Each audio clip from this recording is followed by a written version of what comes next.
students. Today we are going to read President's Day by Anne Rockwell. The pictures were by Lizzy Rockwell, so Anne wrote the words. She's the author. Lizzy drew the pictures. She's the illustrator.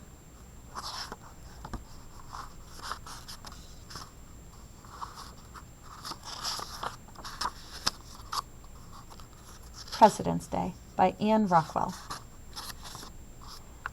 President's Day is when we celebrate the birthdays of George Washington and Abraham Lincoln.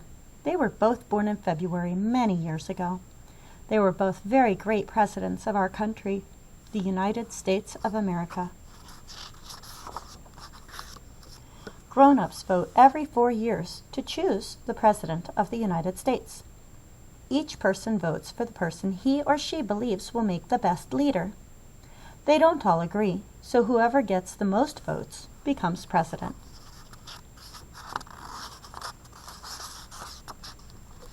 We decided to put on a President's Day assembly program, telling the rest of our schools some things we learned about some of our presidents.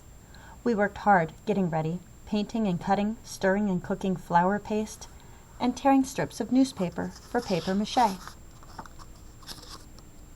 Sam, Evan, Sarah, and Michiko wore the mountain of paper mache we made. "Hello, everybody! We are Mount Rushmore," they said all together. The faces of Presidents George Washington, Thomas Jefferson, Theodore Roosevelt, and Abraham Lincoln are carved 60 feet high on our hard granite cliff. Now each of these presidents will tell you about himself.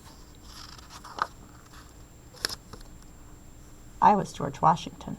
That's because my birthday is the same as his. I was born on February 22nd, 6 years ago, but George Washington was born more than 200 years ago. "Good morning," I said in a deep voice. "I led the American people when they fought to be free from the King of England. We won, so I was elected the first president of a brand new country called the United States of America."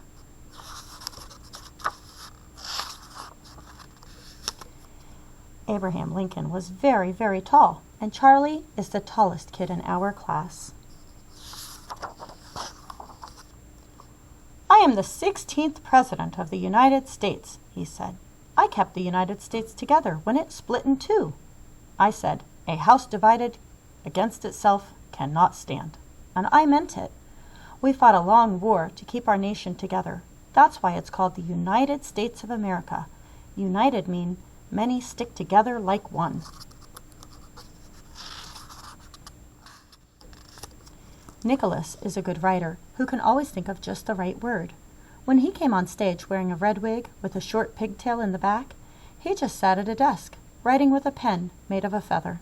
Everyone waited patiently while he scowled and scratched his head, crumpled pieces of paper, and tossed them into the wastebasket.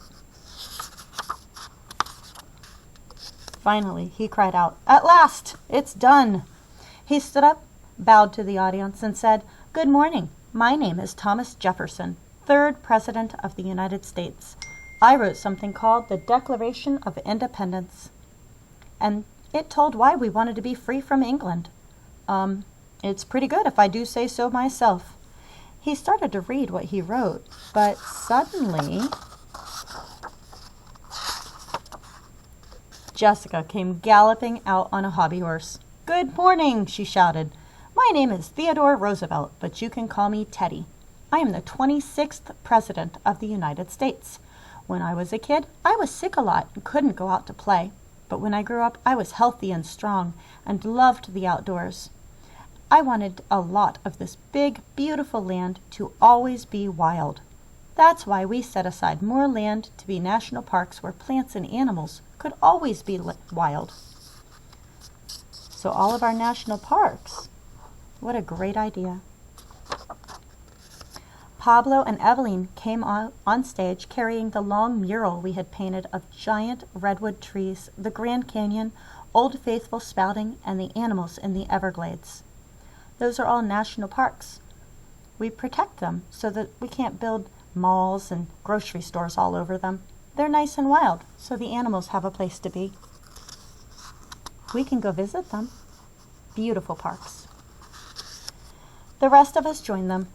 Mount Rushmore George Washington, Abraham Lincoln, Thomas Jefferson, and Teddy Roosevelt on his horse. We bowed while everyone in the audience clapped for a long time. Back in the classroom, we had an election. Everyone wrote the name of someone who'd make a good leader on a piece of paper. I wrote Pablo's name because he's smart and never mean. We put each piece of paper in a box. Mrs. Madoff counted the votes. The person whose name appeared most often would win the election.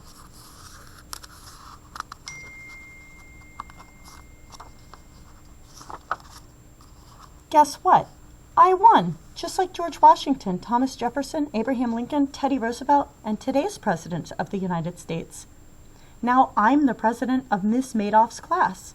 When I grow up, I want to be the first woman president of the United States of America. Wouldn't that be great? After all, I have the same birthday as George Washington.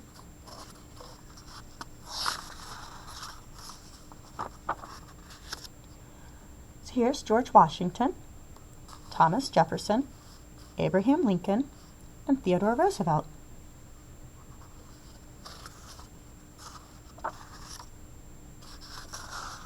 Those are just some of our presidents that were in the United States of America.